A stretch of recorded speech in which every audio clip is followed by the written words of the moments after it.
Bonsoir Linda. Bonsoir Mohamed. Ça va? Ça va, En mais forme? je suis un peu déboussolée. Oui, parce que j'ai lu quelque chose. Je ne sais pas si vous l'avez lu, cet article. De moins en moins plébiscité par les jeunes, la démocratie est-elle en danger? C'est le journal de 20 minutes qui pose la question, mais on en a parlé aussi ailleurs dans la presse. Et ça survient après la publication d'une étude portant sur la perception qu'ont les jeunes de la démocratie dans le monde.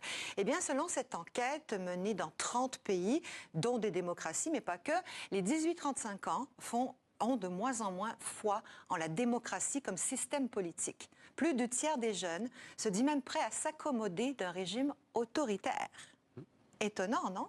Ouais, je ne sais pas s'ils en ont fait l'expérience, mais... Ouais, le journal parle d'un phénomène de déconsolidation démocratique. Les jeunes d'aujourd'hui vivent dans un monde où les crises se multiplient. La guerre en Ukraine, la crise économique, la crise du Covid, l'effondrement climatique. Le constat, c'est que la démocratie ne répond pas aux problèmes. La démocratie. Moi, ça me fait penser à liberté, égalité, justice, respect des droits fondamentaux. La démocratie, c'est un idéal dans l'histoire de l'humanité. La démocratie est née dans la Grèce antique, Mohamed, il y a plus de 2500 ans.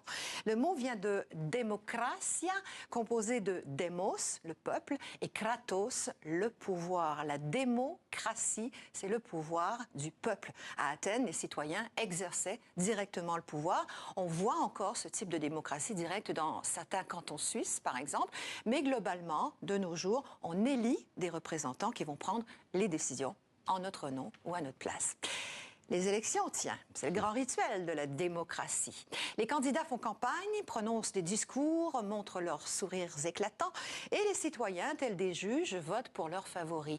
Toutes les voix comptent. La démocratie, c'est la pluralité des opinions. Le président Lincoln, aux États-Unis, disait que la démocratie, c'est le gouvernement du peuple, par le peuple et pour le peuple. Mais la démocratie peut être galvaudée. Il y en a qui promettent tout pour obtenir le pouvoir. Des régimes autoritaires organisent des élections de façade, manipulent l'opinion et clament haut et fort qu'ils sont un modèle de gouvernance démocratique. 8%, Mohamed, 8% de la population mondiale seulement vit en ce moment dans une démocratie totale. C'est ce que dit l'Economist Intelligence Unit qui publie tous les ans son indice de démocratie.